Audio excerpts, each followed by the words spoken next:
Okay, we're back, we're live, we're here with ThinkTech doing the state of energy, Hawaii, the state of energy, even if it is a Monday, with Marco Mangelsdorf, Provision Solar from Hilo. He flew in for the program. Thank you, Marco. My pleasure. Thanks for being here. You are a veritable cornucopia of information about energy. Marco teaches a course at Hilo called what? Politics and Energy? Politics of Energy, yes. Yeah, this is a fabulous discussion. They ought to have that at Manoa, really. They should feed it in, you know, by some kind of hookup, you know what I mean? They're losing the benefit in that part of the state where the legislature lives, or at least works. Anyway, there's so many issues, we'll never have time for all of them, but there was one piece in the paper regarding the possibility of the solar tax credit bill, a bill to terminate it, sunset it, passing, and the article said it wasn't going to pass. Therefore, there would be no termination. What does this mean? The tax credit, of course, the state tax credit is very important for PV system adoption and is a huge, substantial financial incentive for Hawaii residents to go PV along with the federal tax credit. And there has been concern among some parties that there was a substantial amount of money essentially leaving the state coffers and going to too many places, too much money essentially, including money going out of state. And the Department of Taxation just in the past week or so released some figures for the most recent time period they had data on. That was 2012. And that figure, as came out in the press today with Alan Yonen's piece in the Star Advertiser, came out to $164 million and counting, because that only represents the total sum as of December 31st, 2013. So there has been discussion over the years of modifying the current statutes to put a sunset date on the current state tax credit, which, by the way, there's been a tax credit for solar in existence for 38 years, since 1976. So and then it was just water. That's correct. But it wrapped around PV when PV came to town. Exactly. So last year, there was a big push in the legislature to pass a new tax credit bill, and this was in response to changes that the Department of Taxation made in November of 2012, essentially tightening up some of the requirements so that it was more difficult for a typical homeowner to put in 2, 3, or 4 PV systems and get 2, 3, or 4 credits. That's fair, isn't it? I think so. Yeah. So there was a big hue and cry in the PV industry after these rule changes, and this led to the efforts last session, 2013, to try to pass a bill that was going to correct the mistakes or the decision that DOTAX had taken in the previous November. So there was a lot of momentum, a lot of support on the part of legislators as well as people in the industry. And the bill made it to a conference committee in May of last year, and it died there. It did not make it out of conference. Do we know why?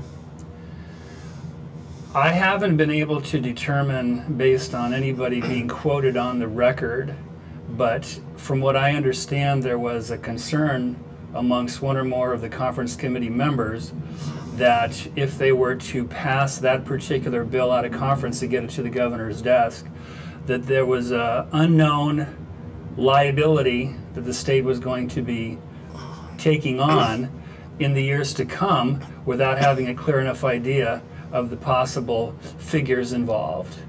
Therefore, no action was taken on that particular bill, and we were left then, as we're left now, with the status quo. There's an irony, isn't it? I mean, last year when this bill was negotiated last year,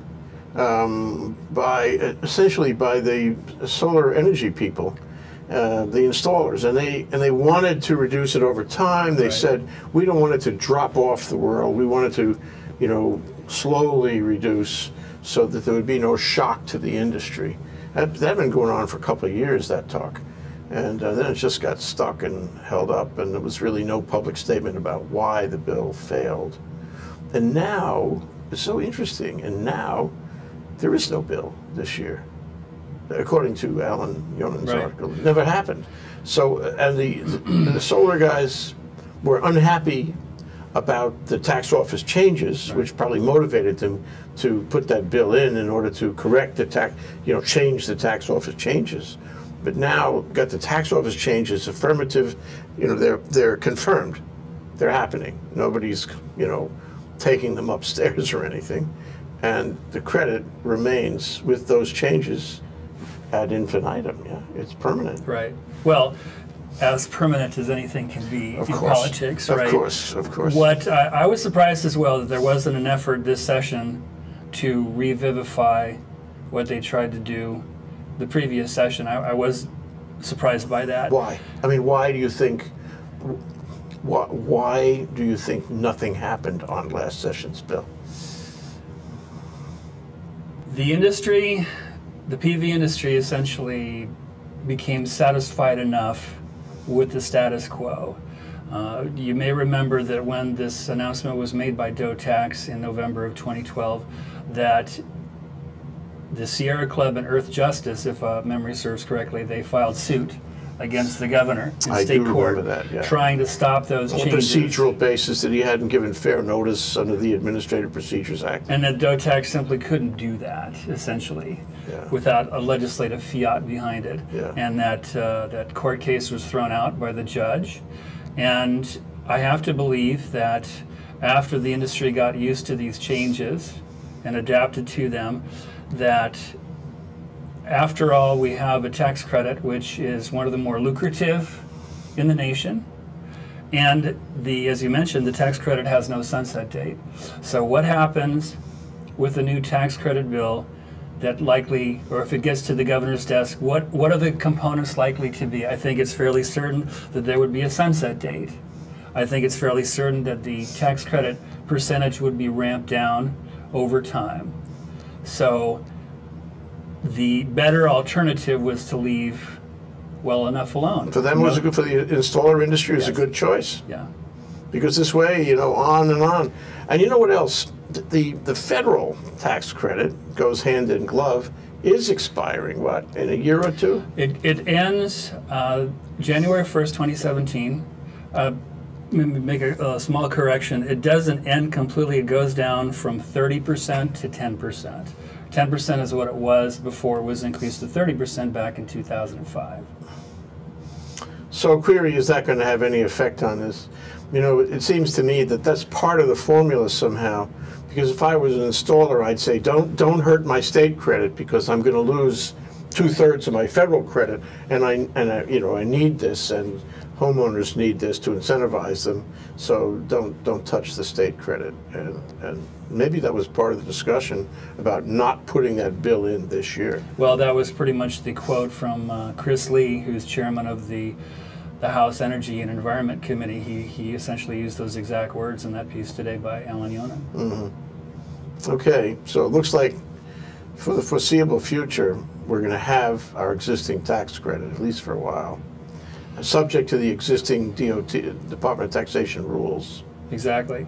And I think it's striking, and I wanted to point this out, that if you add the 3 full years prior to 2013, as the DOTAX has the data on in terms of the state solar tax credit, 32 million in 2010, 78 million in 2011, and 164 million in 2012. And climbing.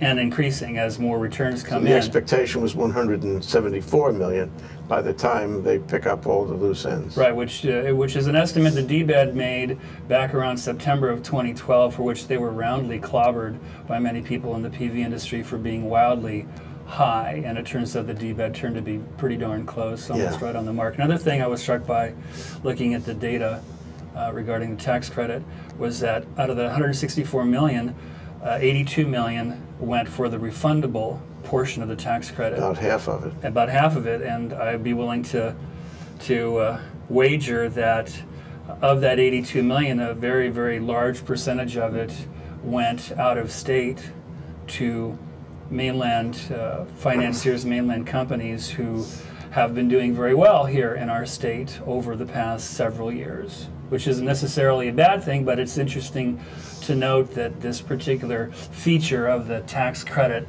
has allowed for non-Hawaii companies to be able to do quite well. Yeah, and the interesting comparison that is irresistible is that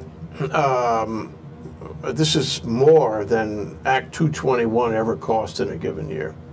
And people, shouted down Act 221 year after year, even with much smaller cost of tax credit. But now, 164 million, and I didn't hear a peep, did you? No. Nobody is complaining about that. It's so interesting. We live in different times. And the need to incentivize the development of a tech industry, which could really take us over the top and make our mono economy into a real one. Nobody wants to spend any money for that. We just want to spend money incentivizing an industry, that may or may not need incentivization at this point. Well, it brings up a really fundamental question, which is to what degree are tax credits supposed to be in perpetuity? And I don't know of too many tax credits that have been around for as long as this one has. And I think it's worth a discussion, certainly. And what I'm saying is practical heresy in my industry, because I'm in the solar business. I've been in the solar business for a very long time. And tax credits are a huge part of the financial equation for people to buy my product. So why is it that I'm out there suggesting that we have a discussion on it? It's because I'm not trying to commit collective suicide for my business or the industry, as much as that I'm trying to look at the macro level and pose, I think, important questions as to what is the best use of the public's money, and if in fact it's true that a tax credit should be around, at least for this type of industry, until an industry gets on its feet and achieves an economy of scale and price reductions to make it widespread, then I think you can certainly make the argument that we have achieved that. So if you were king, what would you do? I think it's time to ramp it down, to have a schedule of it going down and allow the industry to stand on its own 2 feet. How do you reconcile all of that with the numbers you've been collecting, which you're a total authority about this, Marco. You've been collecting these numbers, I guess primarily from the city and county of Honolulu, the city building permit numbers, to say how many installations are going on, what's the building permits involved, and you found a remarkable reduction in the number of permits for PV installations in the past, couple of years, and it's getting worse, no? The PV permit numbers have been on a steady decline. This past month in February was the 10th straight month of month-over-month decline compared to the same month the previous year, and it indicates certainly a slowing of the industry. I was just having lunch with a good friend of mine this afternoon who's been in the industry pretty much as long as I have, and he went so far as to say that solar is dead. And he wasn't saying it with any sense of glee by any means, because he's to some degree out of the industry right now. Will you hold for a moment? Sure. Because I'd like to let that question hang while we take a short break, and then we come back from the break, you'll explain what he meant. That's Marco Mangelsdorf, Provision Solar and Hilo. We're here talking about Hawaii, the state of clean energy. And we're taking a little look about what the issues are these days. We call it Interconnection Intersection. That's the name of our show. I'm Jay Fidel. We'll be right back after this break. I'm Jay Fidel. That's Sharon Moriwaki of the Hawaii Energy Policy Forum. And every Wednesday we have Hawaii, the state of clean energy. We've been doing it for some time now, and we have some fantastic guests on there, unbelievable guests who give us insight into what is going on in a very complex, sometimes very confusing, sometimes very disappointing area of progress in the state. So we love doing this. We love meeting them. We love talking to them. We love having their ideas out on the table. So maybe, just maybe, we can all make some sense of what's going on. Sharon, what do you you think? I think that's absolutely correct. We enjoy ourselves meeting with all these people and hearing about the energy and the state of clean energy, and hopefully we advance clean energy for the state. So it's terrific. Join us. Okay, it's every Wednesday. Okay, Wednesday is Energy Day. Every Wednesday, 4 to 5 p.m. Hawaii, the state of clean energy, here on ThinkTech Hawaii. We'll see you. We're back. We're live. I'm Jay Fidel here at ThinkTech. Today we're talking about the state of clean energy in Hawaii. We call it Interconnection Intersection with Marco Mangelsdorf of Provision and Solar in Hilo. So the question hanging before we left for the break was, according to this fellow you had lunch with, maybe solar is dead, PV is dead. What's the parameters of that discussion?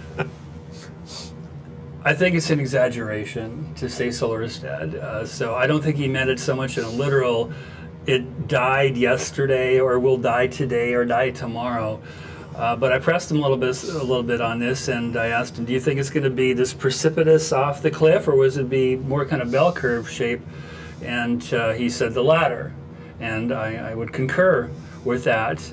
I think it's clear that there are a number of limitations, and we went through boom years over the past couple of years, which rocketed Hawaii to #1 position in terms of per capita PV in the whole country, with California being a distant second. So any notion, in my opinion, that the state's utility companies have been obstructionist or vehemently anti-solar, have this rickety old grid that they refuse to modernize, and are trying their best to maintain this antiquated business model. I find that to be rather curious, given the data of Hawaii having come so far with PV in the state. So in terms of solar being dead, no, that's not the case, but unless there's some type of dramatic near-term, practical, cost-effective, in the previous interviews we've done, I keep on falling back on the same words, same descriptions. There are no immediate, large-scale, ready-to-go, generally accepted fixes that are going to dramatically change the landscape in the near term. So there are various factors working here, some pushing and some pulling. So what's pushing is the continuation of the solar tax credit. I mean, that would push the curve up, and it would suggest, that's a force to increase the amount of installation, or at least to hold it steady. And then you get people who are maybe concerned with exactly what's happening about the tax credit. Maybe they're concerned about the federal tax credit going lower. Maybe they don't like this interconnect thing they read about in the newspaper and hear from their neighbors, so they feel like this is not as stable, not as predictable as it used to be. Mm-hmm. And if they're going to put out, tens of thousands or 20s of thousands of dollars, they want to have more predictability, and so they back off, and that's maybe why the numbers are going down. And then you get a question of, storage. Aside from all the noise about interconnect, the fact is that we don't have storage. We don't have the fix. We don't have a way to take. And, people will have to admit that. Everyone will have to admit that we don't have a way to take everything that people could give. And so that may be a factor sort of driving installations down. But where's it going to go? Is it going to hit a kind of stasis at some place? I mean, what is the ultimate effect of all of this going forward? I feel, and I think I have a lot of company to observe, that we are in a brave new world out here in Hawaii.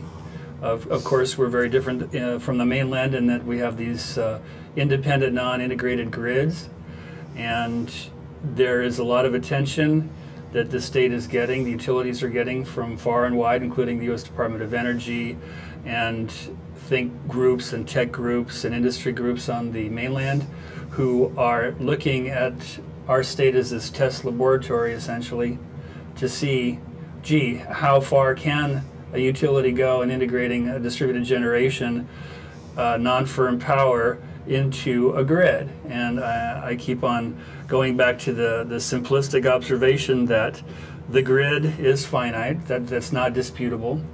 Therefore, the amount of power feeding into a grid has to be finite.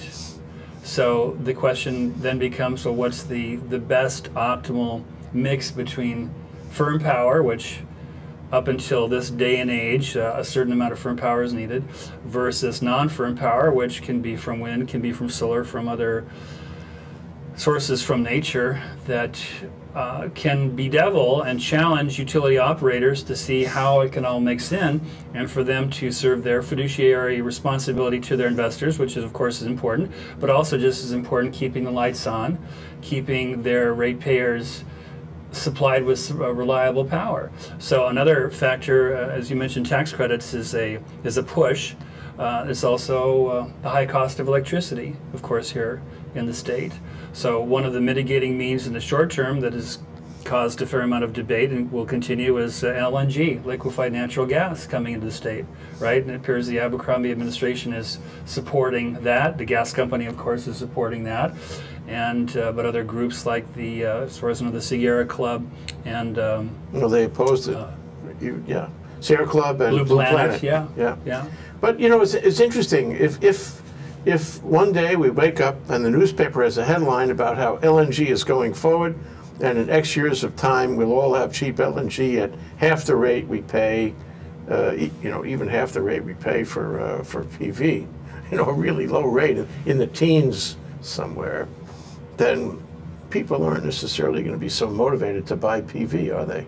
They're going to wait around for the cheap rate in LNG. Well, by then the cost of PV is likely to be cheaper than it is now. So I think PV will continue to be price competitive pretty much no matter how low, within practicality, how low electrical costs will go out here. I think we'll always be at somewhat of a disadvantage because of the distance that it takes to bring fossil fuels across the ocean. And I don't know, I probably shared this with you once or twice, but I went to my first renewable energy solar conference here in Hawaii in 1979 or 1980 at the Sheraton, and we're talking what 34 years ago, and there was speaker after speaker, from Mayor Frank Fozzi to Spark Matsunaga to all sorts of other political heavyweights at the time, who talked about how Hawaii could be this incredible example of self-sufficiency when it comes to energy. So 30 plus years, where are we? Well, we've certainly made progress on the electrical front, especially on the Big Island. The Big Island, I got to give full credit to my Helco friends for being now more than 40% renewable, and that's going up year by year by year. And of course, a big chunk of that is geothermal, another big chunk is wind. But so much of the rhetoric is the same as it was 30 plus years ago, and we still are dependent to the tune of 85-ish% for all our energy needs for imported petroleum. And you know, real tough nut to crack. Electricity is one thing, but liquid fuels for transportation, that, as I've spoken to my students on a number of occasions, that's a really tough, including especially really tough airplane fuel. Absolutely. Which would be a real problem if it goes short worldwide. We'll suffer in our tourism, for sure. Okay, so other things that are happening. Let's see. Just, you alluded to the feed-in, well, before we started, the feed-in tariff. The feed-in tariff is related to all this interconnect issue. Whatever happened to it? We know about net metering, and that's the part that, you know, I think people get excited about these days, because that helps them balance their PV with whatever the utility is charging them for. Mm-hmm. But what about net metering? That seems to have been feed-in tariff, or no? I'm sorry, the feed-in tariff. Right. What about the feed-in tariff? The feed-in tariff was rolled out in the end of 2011. It's something that the utilities and the PUC and a number of interested stakeholders put a lot of time and effort into as a way of incentivizing mid to large scale renewable energy projects being constructed and feeding into the grid, where the system or project owner or owners would be essentially assured of a fairly predictable rate of return based on a solar kilowatt hour fetching X cents per kilowatt hour, depending on the size of the system and depending on the island. And when it rolled out to a lot of fanfare, the way project developers were able to move forward is that they were able to propose systems and get them in the queue, so to speak, which was all done essentially on a website. And the reality after more than 2 years now, 2012 and 2013, is that yes, there have been I don't have the exact number, but several dozen FIT systems that have been installed across HECO, HELCO, and MECO territories. But I think if you talk to anyone who has been observing this or participating in the feed-in tariff debate over the past years, is that there's been quite a bit of disappointment that now 2+ years into it, there aren't more FIT systems that are actually producing power. And there were concerns enough on the part of the Public Utilities Commission, the PUC, that they, in essence, froze the program last October. So it's been in a state of suspended animation since then, as the PUC and the independent observer, who has been contracted by the PUC to kind of maintain, organize, Carl manage. Friedman, is it? No, that's Harry Judd.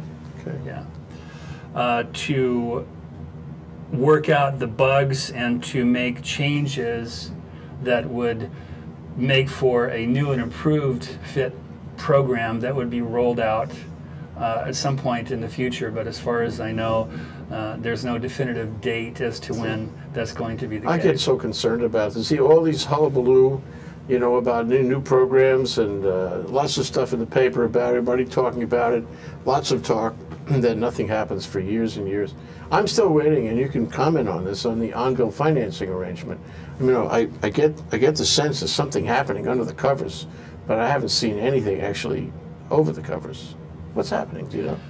I don't. I don't know if anybody really knows. I know that, I mean, it was passed last year and signed by the governor. But what the current status is in terms of a rollout, I'm not privy to that information. And it probably would be my assertion that the reality is that over the past several years, there have been enough companies that have been established in the state that allow for a typical homeowner, most typical homeowners, to go PV with no money out of pocket. So what is going to be the tangible difference or improvement from on-bill financing compared to what's available in the marketplace right now? And I don't know, that there's much. Let me offer this thought, that even if the terms, the economics of on-bill financing were somehow better than what these mainland companies are bringing into the marketplace here, even if that was so, the ability of the state structures to actually implement this, the ability, you know, to get it on down the road, actually do it, that's not going to be as good as some of these mainland companies that they know how to do it.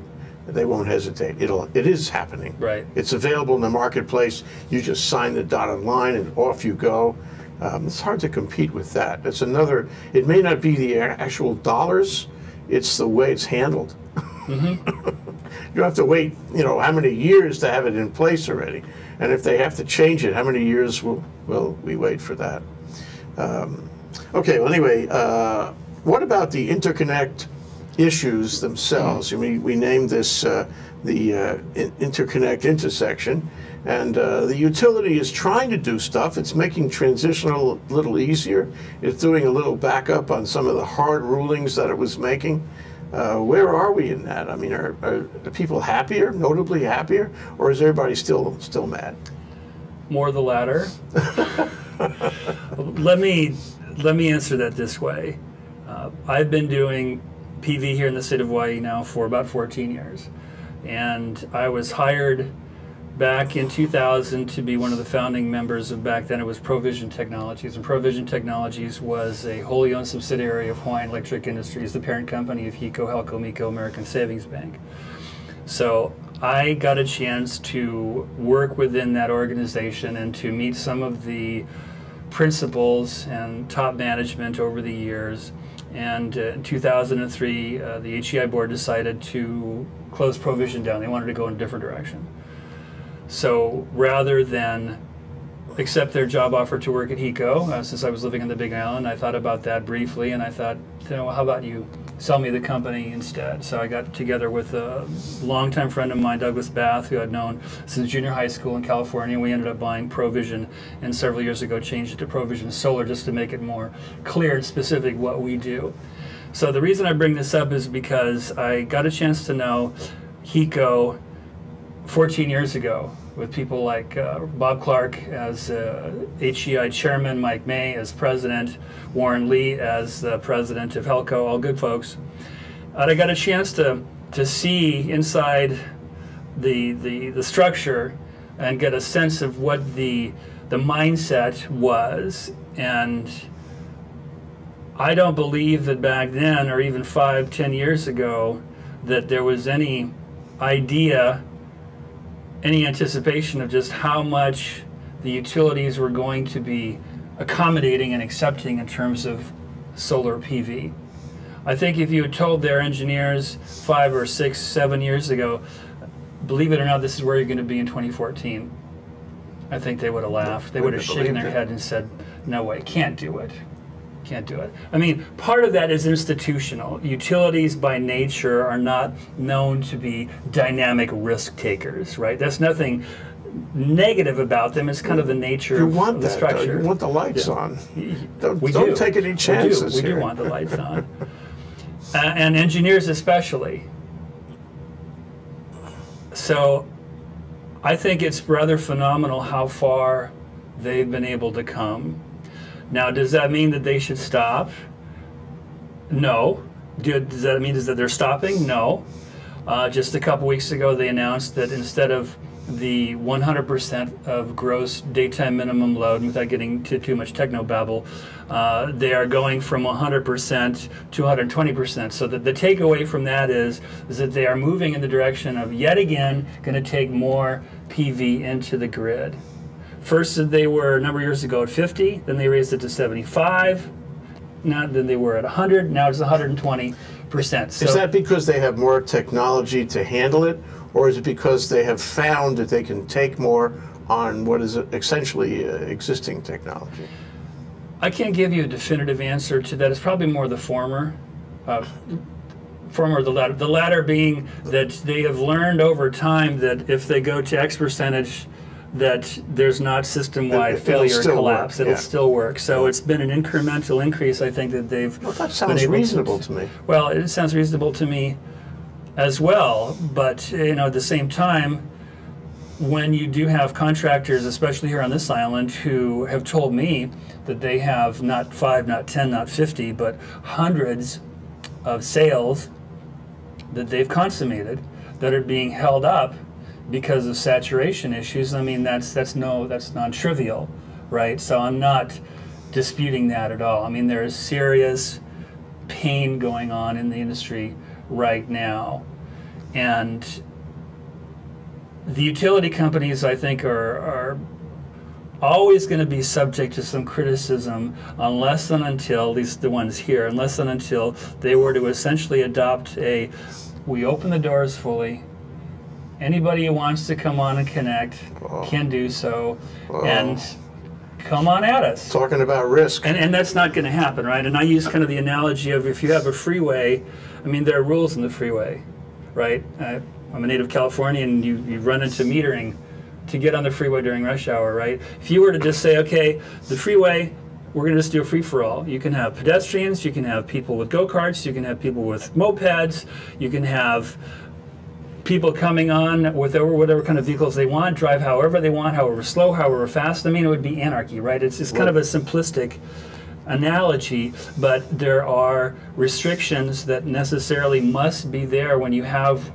for lack of a better phrase, public commons that have to be maintained, have to be regulated. So in that sense, the grid, even though the grid is essentially owned and maintained by private companies, well, private, I mean public in this sense because they're publicly traded, but they have a responsibility for the public good of the public commons. So they've got the competing priority of maintaining reliability, maintaining reasonable pricing, and also allow people who want to go with an independent or a system that will allow them to feel more independent to put a PV system on their home. It sounds like there's a certain amount of communications failure in the sense that the installers and the guys who signed those contracts without having any assurance they'd be able to connect.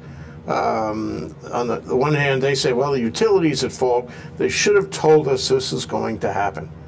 And, you know, on the other hand, you can make a pretty good argument on the behalf of the utility is that you guys can't come at us with all of this stuff. You know, you have to realize that we can't take it all. So each side, you know, says that the other side should have done better communication, warnings, what have you, about the problems ahead. And then you get into the whole question about policing and the idea that a lot of installers are installing and connecting even when they have no agreement with, no permission to connect to the grid under the current rules. So I want to take another break so we can leave that question hanging. When we come back, we'll talk about who's policing or not and who should be policing or not. Okay, that's Marco Mangelsdorf, Provision Solar, not technologies, but solar, Provision Solar in Hilo. This is Hawaii, the state of clean energy. We're talking about interconnection, intersection. We'll be right back after this break. Castle and Cooke, Hawaii. Investing in Hawaii, creating communities, and providing for the needs of our state. Collateral Analytics, empowering the real estate industry to make better informed property investment decisions. The Foreign Trade Zone, bringing the benefits of the Foreign Trade Zone programs to Hawaii businesses and entrepreneurs. Galen Ho, a senior executive of BAE Systems, a global defense, security, and aerospace company. Hawaiian Electric Company, and its affiliates Maui Electric and Hawaii Electric Light Company on Hawaii Island. The Hawaii Energy Policy Forum, incorporating diverse perspectives to design a flexible and forward-looking energy strategy. Hawaii Energy, the state's energy and efficiency program created to help Hawaii's residents and businesses adopt a clean energy lifestyle. Hawaii Gas, helping Hawaii achieve its transition to clean energy and a better energy future. Hawaii Pacific Health, bringing technology and teamwork together to transform healthcare in Hawaii. The High Tech Development Corporation, attached to DBED, is the state's leading technology agency. The SHIDLER Family Foundation, supporting educational, cultural, and charitable organizations, including ThinkTech. Okay, we're back. We're live. We're here with Marco Mangelsdorf, who flew in for the show from Hilo. He's with Provision Solar, a founder of that company. I should say a buyer of that company, as you discussed. Here we are in Hawaii, the state of clean energy, with, what do you call it? Interconnection, intersection, which is really the words of the day somehow. So Marco, the question we left hanging at the end was, you know, this thing about lawlessly, may I say, connecting a given PV installation with the utility. A, how damaging is that to the utility, to the grid in general? And B, who's supposed to be policing it? Who is policing it? Well, connecting any type of independent distributed generation electrical system and producing power, sending power into the grid without the utility being involved is known as guerrilla solar. That phrase has been around for a very long time. And it's something that we in the industry should not abide by, we should not support, and we should condemn when we hear instances of it, because it's really a lose-lose-lose proposition. It's a lose proposition for the customer, because there could be sanctions against the customer. Like cut them off. Cut them off. It's a lose for the utility, because they are the first one blamed, essentially, for being so slow or so reluctant to connect systems, and also it's a lose for the contractor because it reflects badly on us. Unfortunately, that hasn't stopped this kind of behavior from taking place. The two principal industry trade organizations here in the state, which is the Hawaii Solar Energy Association, HSEA, and the Hawaii PV Coalition, have both been working with HECO to advise against this kind of behavior, and that's certainly laudable. Another concern that I've had is, at least since September of last year, when HECO announced or essentially said, look, there are enough saturated circuits that are on the island that we are requiring that new systems that go in, that before you install, let alone interconnect, you need to submit the NEM, the net energy metering paperwork, so that we can review the circuit and so we can approve it, approve your system going in. And that particular action by HECO was roundly criticized as being really bad timing. Oh, we're coming to the busiest time of the year. How can you do this to us now? Only because of the tax credits. That's why it was the busiest time of the year. Yeah, Q3 and especially Q4 are typically the busiest because people can realize the value of the tax credits sooner rather than later, right? So that caused this almost quasi-panic within the industry that this was going to have the drawbridge go up at the worst time of the year.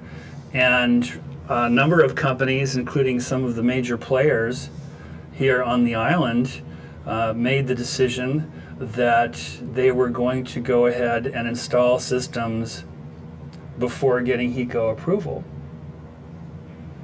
And you mean intentionally? Yes. Yes, it was a way of getting work done. It was a way of keeping up cash flow, and it was also unacceptable behavior, in my opinion, because it's essentially a gambling that... Catch me if you can. Gambling that sooner or later, one way or the other, the utility company, in this case HECO, was going to have to interconnect.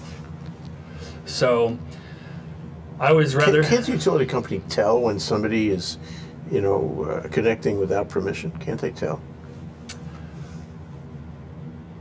Well, depending on where the solar modules are installed, they may or may not be visible to the typical meter reader. So that's one point, and if they're not visible, then it's less difficult, it's less easy to see. Second, if the system is sized to not create a surplus amount of power at the end of the billing period, which is typically 30 days, then it may be less obvious to the accountants and bookkeeping people at HECO who are going through, obviously, you know, hundreds of thousands of accounts. So unless they're really going to develop, put manpower, people power into this, it's difficult to tell.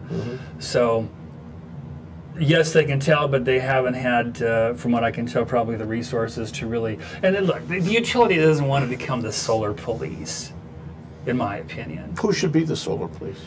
Ourselves, the industry. In terms of not just thinking, gee, I have to make payroll, I have to keep revenue in order to pay overhead, but how to treat our customers, which by and large, most PV companies, the bread and butter are homeowners and not these mondo commercial projects, is folks down the street, right? What's the best way to treat these people from an ethical standpoint? And but these installers have the right or the power, no pun, of actually connecting the wires, you know, to connect the PV to the wires that go through the net energy metering system. And it seems to me that if they're licensed, and they are, assuming all of them are licensed, then they're breaking the rules by doing that. And their license should be in jeopardy, shouldn't it? From what I understand, there are current efforts underway amongst some of the stakeholders to take this up with the DCCA and the RICO people who deal with the enforcement of proper behavior, following rules amongst licensed contractors.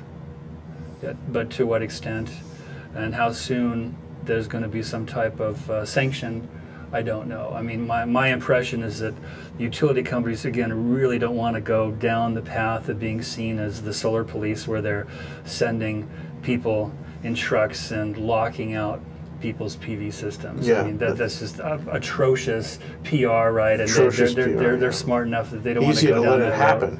road. But by letting it happen, they're putting everyone else at risk, you know, because then it's that highway with the chaos. Right. Moving on to the last point I would like to talk with you about, and that is these bills, at least two of them that I know, that are pending in the legislature about the utility. One is a bill to require HECO to upgrade its grid. I'm not sure what the detail is. And the other is a bill to re-examine or cause the PUC to re-examine the whole business model around the utility. What are these, punishment bills? Where do they come from? I think the background, Jay, is that there's no shortage of populist sentiment amongst the buying public, amongst PV contractors, amongst many legislators. Media, too. The media as well, that somehow the utility companies just aren't doing it. And when you look at it from the perspective of a homeowner who lives on a block, who has seen his or her neighbors, most of them on the block, go PV, who are raving about how much they've seen their HECO bill drop, and who've been thinking about it for a year, 2 years or longer, and think, by golly, I'm ready to go now. And they find a contractor, everybody's enthusiastic to move forward, and it happens to be in 100+% saturated circuit, and HECO's response has been, just like Helco and NECO's for these highly saturated circuits, essentially, we're working on it. We'll get back to you.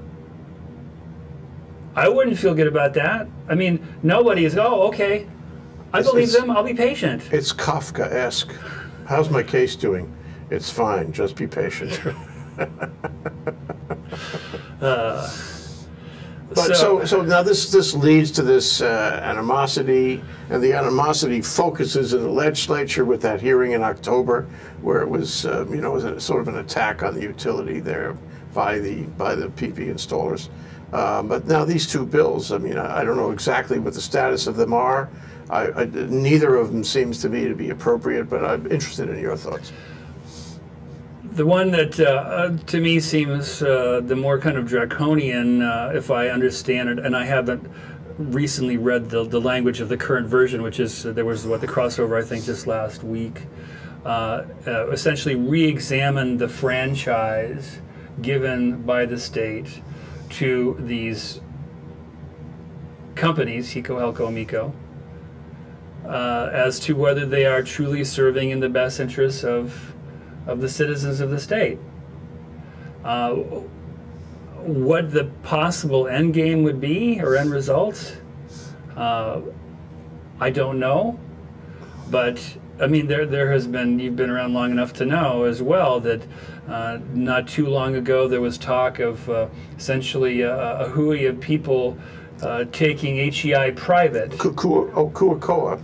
Right. Right, and they got some Ted Peck and Bridget Ha. And James Woolsey, of all people. Yes. Woolsey, who was former CIA chief under Bill Clinton. Interesting. Where'd he come from? But anyway, this company, this hui of people, was going to take HEI private, and then, of course, it was going to be much different and much better than it was under HEI guidance. And that didn't go anywhere. It fell apart. Fell apart. So the notion that you can take the biggest corporation in the state, which HEI is by market cap, and reformulate it and change it dramatically so it'll better serve the interests of the citizens of Hawaii.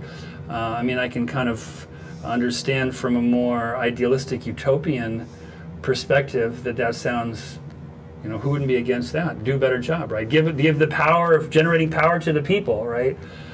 But it's not so simple. It's not so simple, and it's really, in my years of political science and looking at legislature, which is either on the state level or the national level, you really don't know what the end game is until the end game, and that is conference committee. So that would, if it were to make it to the governor's desk in any way, shape, or form of what it is now, it would be big news, possibly. And usually disruptive. Sorry. Yeah. Now, what about the other bill requiring HECO to upgrade the grid? And it would seem to me that they would do that anyway, but having a statute for that purpose, it's you wonder about. Well, according to HECO, the utility companies have spent substantial amounts of money over the past years to do just that. Now, whether they've spent as much as they should have, whether they've accomplished as much as they should have, those are all rather subjective questions and determinations that I don't have an answer to. But I believe that that particular bill that we're talking about now is also a result of the populist sentiment about, I can't go PV, that's not fair, I'm going to complain to my elected representative, whether it's the county council, city county council, whether it's my House rep, whether it's my senator, and bring this to their attention. And I have no doubt that many of the members of the legislature have had this brought to their attention by very upset people. So they craft these bills, they pass them along, and again, to what extent, what the likelihood of success of this bill getting to the very end of the session, I'm not that much of a gambling man to put a wager on. But I mean, the sentiment is the same for a lot of these bills. It's an unhappiness, it's a frustration with the status quo. I get that. We all get that. The question is, how do we get beyond the frustration and work in a collaborative, cooperative way where there is not, my goodness, some of the nastiness that I've seen, militant, vehement, and yet rhetoric. Some of the people who are angry and nasty would say to you, this is what we need to do in order to create a collaborative environment. I actually do not accept that, because I think if you do that, you're not creating a collaborative environment at all. Right. You're polarizing the environment, just the opposite. And is it possible to beat a company like HEI, HECO, HELCO, and MECO into submission? Doubt it. Yeah, well, let's leave it there, and then we'll have another discussion in a few weeks and see how these things go. And who knows, Marco, but maybe in the middle of it, you know, we will find that, for one thing, somebody has invented a new battery. Mm-hmm. There was a couple of articles in the MIT Tech Review in the past few days to that very effect, that a new battery, cheaper than, what's the good kind now? Well, standard lead acid has been around for more than 100 years, but just to briefly follow up on that, Elon Musk, who's a very wealthy individual and behind Tesla mm-hmm. Motors and a lot of other interesting things, he is spending quite a bit of money, from what I understand, developing and producing, or soon to be producing on a mass scale, lithium-ion batteries that he's going to be working with Solar City. Solar City is run by Lyndon Rive, and he's a cousin of Elon's, if I'm not mistaken, so there's been some cross-fertilization there. So Solar City may be the first large-scale solar integrator to have access to more cutting-edge battery technology, and they're, gosh, last I saw, after they went public, they're around $7 billion of market cap right now. I mean, there's a hunger out there, that's a different subject, hunger out there amongst investors for this kind of business and this kind of technology that a lot of people feel not just the technology of the future, but it's of today. Yeah, well, and that brings me to the last thought I just want to articulate, and that is we have to move as fast as we can possibly move without taking unreasonable risks. But this whole thing is moving worldwide, and Hawaii should be right up at the front. We are. Yeah. Number one.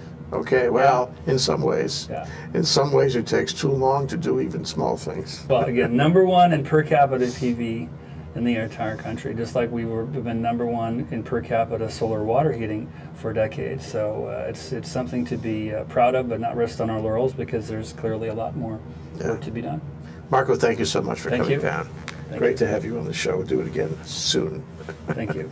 Marco Mangelsdorf from Provision Solar in Hilo flew in for the show. I really appreciate that. Here, Hawaii, the state of clean energy, interconnection, intersection, More to come next time with Marco. Thank you so much. Aloha.